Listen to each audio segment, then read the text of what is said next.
Bonjour tout le monde, j'espère que ça va. Aujourd'hui, tu as cliqué sur la vidéo parce que tu veux voir une pêche sur le bord du fleuve. Et la pêche sur le bord du fleuve, ça c'est pour moi quelque chose de challengeant. Pourquoi? Si tu veux faire face...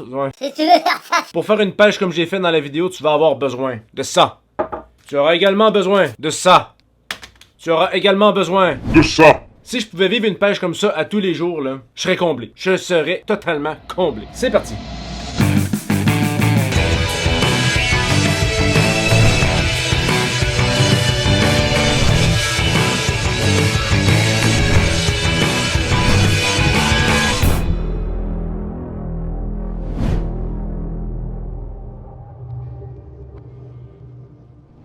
Bon, pour commencer, j'ai fait un condensé de mes meilleures sorties, de mes pêches les plus productives à cet endroit-là sur le bord du fleuve. Dans le premier segment que tu vas voir, je suis arrivé en fin de marée haute. J'avais pas beaucoup de temps, mais j'ai quand même réussi à voir plusieurs espèces très intéressantes.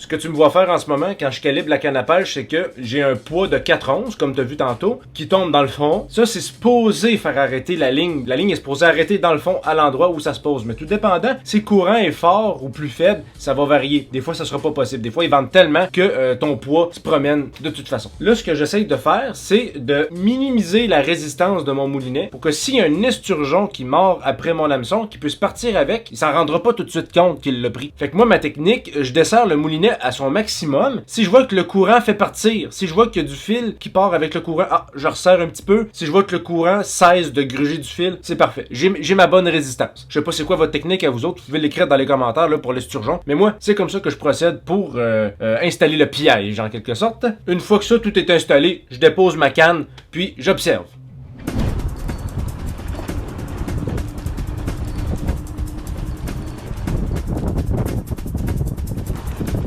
Touche. Ça monte, ça monte.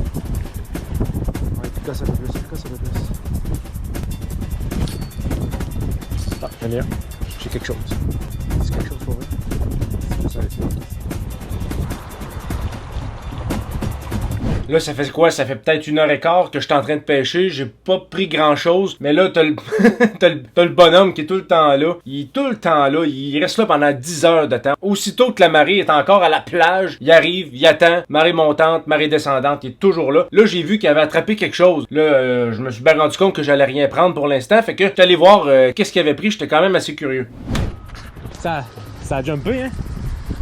Il y en a un poignet.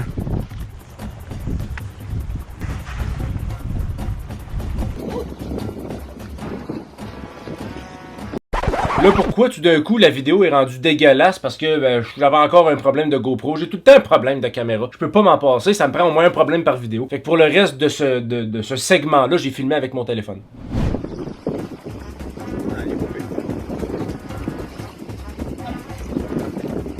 Oh yes!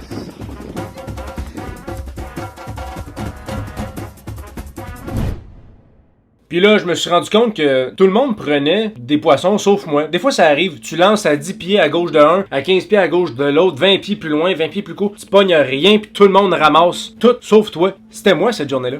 Fait que là, je suis retourné à ce spot-là une semaine et demie plus tard. Là, j'étais prêt. Je voulais arriver beaucoup plus tôt. Je voulais passer une journée là. En fait, tout ce que la marée montante et descendante pouvait nous offrir. Et cette journée-là, c'était pas moi, la personne qui pognait rien. C'était les 2 personnes à côté de moi. Fait que je vous montre qu'est-ce que j'ai pris. Une grosse touche. Ça me l'a mangé direct. Il est parti avec, mais... Ah, ouais, il colle le fond. Il colle le fond. On va voir s'il va partir à un moment donné, là. Ah oui. Il y a de quoi. Ça colle, là, ouais, c'est comme une branche lourde. À un moment donné, peut-être qu'il va décoller, là, mais je serais peut-être mieux de le laisser repartir. Tu sais, mon reel, il est lousse, là, tu sais. Il y a pas... Ah, ok, c'est ça. À moins que c'est vraiment juste une grosse nappe que j'ai dans le fond du fleuve. Ah oui, je l'ai pogné par la queue. Ah! Je n'ai pogné un vierge, ça n'a pas de bon sens. J'ai même pas fait exprès. Ok, il est pris à 2 places, c'est sûr qu'il part pas. Il faisait peut-être 25-28 pouces à peu près. Il faisait pas tout à fait 30 pouces. Je l'avais pris sur les 2 hameçons. Il s'était pris par la queue puis par la gueule. L'espèce de gréement qu'on achète là, dans les magasins de pêche, c'est des montages de dorés, mais qu'on s'en sert. En tout cas, moi, je m'en sers aussi pour l'esturgeon. C'est bien parce qu'il y a 2 places pour mettre 2 hameçons, mais si tu peux avoir ce genre de problème-là, tu peux piquer le poisson à 2 places différentes. Fait que moi, à cette heure, depuis ce temps-là, je pêche seulement avec un hameçon après mon gréement pour éviter de le blesser davantage. Je trouve que c'est pas pertinent. En plus, dans mes autres sorties, quand je pêchais avec un seul hameçon après mon montage, il n'y avait aucune différence. C'est juste, est-ce que le poisson est là ou pas? Il va-tu mordre ou pas au seul hameçon que tu as pris? Bon, je te garde pas longtemps hors de l'eau, là. Je vais juste prendre une petite photo. Bon. Oh yes, en voilà un beau.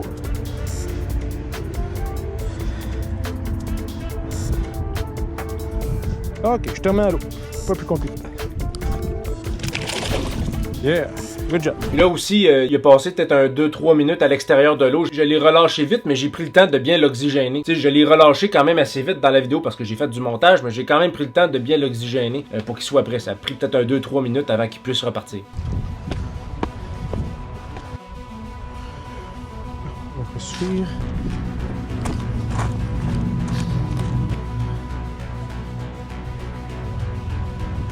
Ça fait ça.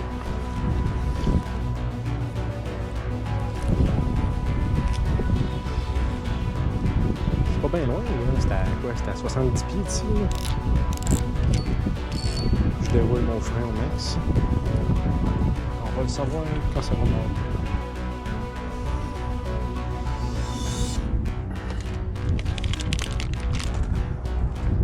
On va aller voir ça. Oui, ça picosse là-dessus.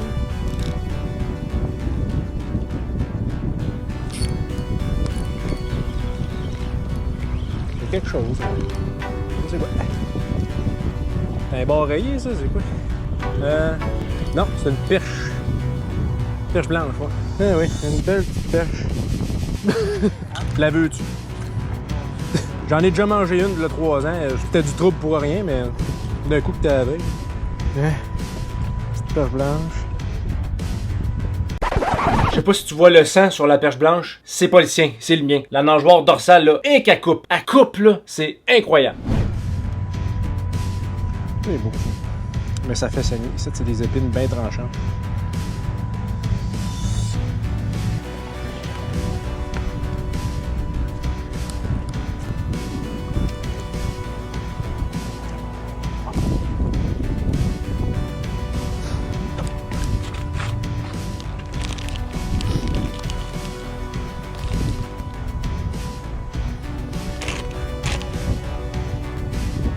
J'ai déjà une touche. Attendre un peu là. Bon, je suis convaincant ça. On va y aller.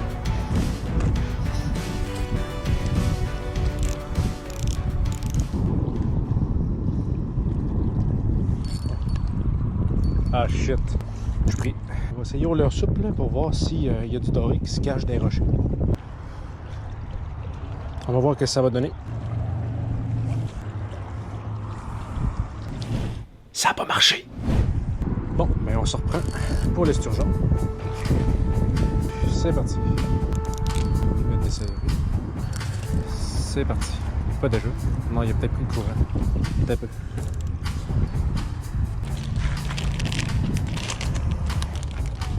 J'ai eu une touche. J'ai eu une touche 2. Je vais aller voir qu'est-ce qui se passe.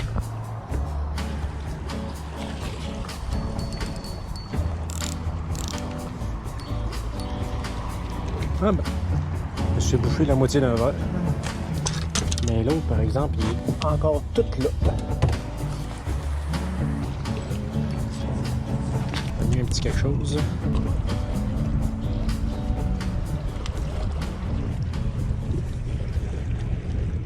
Ah oui, il y a quoi? On va revenir ça.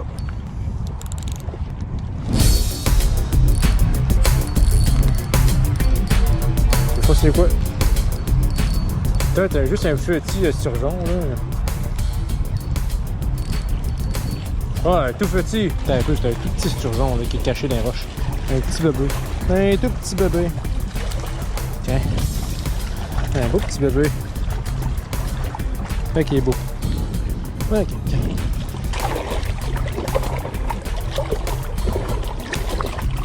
C'est parti.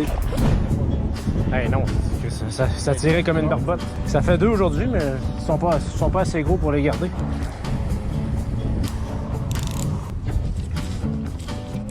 Tiens, c'est reparti.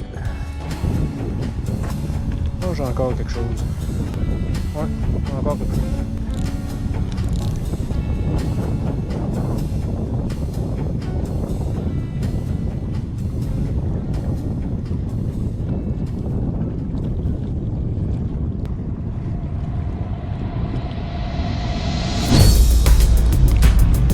Oh shit!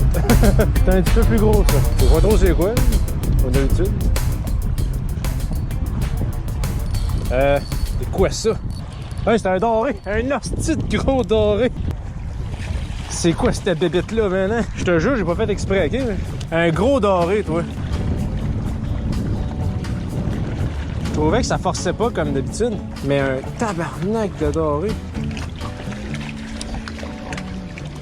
Hey, as-tu vu les dents qu'après ça, toi? Ah, excuse, c'est un baril. Pauvre toi. Ouais, parce que pendant que je pêchais ce doré-là, lui, il a pris un bar rayé, mais tu sais, on est à Québec, fait qu'il faut le remettre à l'eau. Tu sais, je pense que c'est à partir de Rimouski en montant, où il y a une certaine zone où ce que tu peux le prendre, là. Mais à Québec, c'est toute la remise à l'eau. Je te dirais que je sais pas si dans les prochaines années, ça va devenir permis de prendre du bar rayé au Québec, parce que là, à cette heure, on prend quasiment plus de bar rayé dans le spot à Québec où ce que je suis que de la perche blanche puis de la barbotte. Tu sais, ça, il commence à être très présent dans le fleuve. Je sais pas s'ils veulent qu'il devienne omniprésent, là, mais je sais qu'en Gaspésie, ça monte les rivières puis ça bouffe les bébés saumons. Fait que vous pouvez l'écrire dans les commentaires si vous savez quelque chose par rapport à ça. Je me suis pas renseigné au moment où je fais la vidéo. Ça, c'est ma prise de la journée, ça, là. Au-delà des deux esturgeons, là. Tabarouette, as-tu vu le trophée, toi? Hey, as-tu vu la gueule de ça? Wow! Vas-y, man, vas-y. Je vais juste le... C'est un gros doré, ça, hein? Pour moi, c'est un trophée, pour vrai. Tu sais, je l'ai mesuré, il faisait 19 pouces, mais tu sais, c'était pas dur à battre. Mon dernier doré que j'ai pris, il faisait quasiment 12 pouces. C'est mon deuxième doré que je prends à vie aussi. Pour aller dans des lacs, puis dans les places pour pêcher du doré aussi, tu sais, je le cherche pas. Moi, mon truc à moi, c'est plus la pêche à la mouche pour la truite. Mais là, j'étais content. Tu sais, ça tirait comme le petit esturgeon de tantôt, là. On en regarde ça. Je n'ai jamais pogné un plus gros qu'une barbotte. Let's go. Let's go pour un autre. Ah, une petite perche. Se faire des filets avec ça, c'est une perte de temps. On va aller voir ça. Ça a jumpé.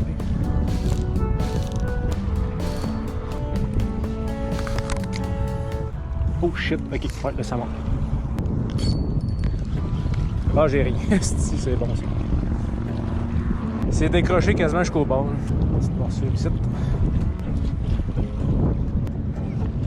Une autre touche. On va aller voir ce qu'il y a.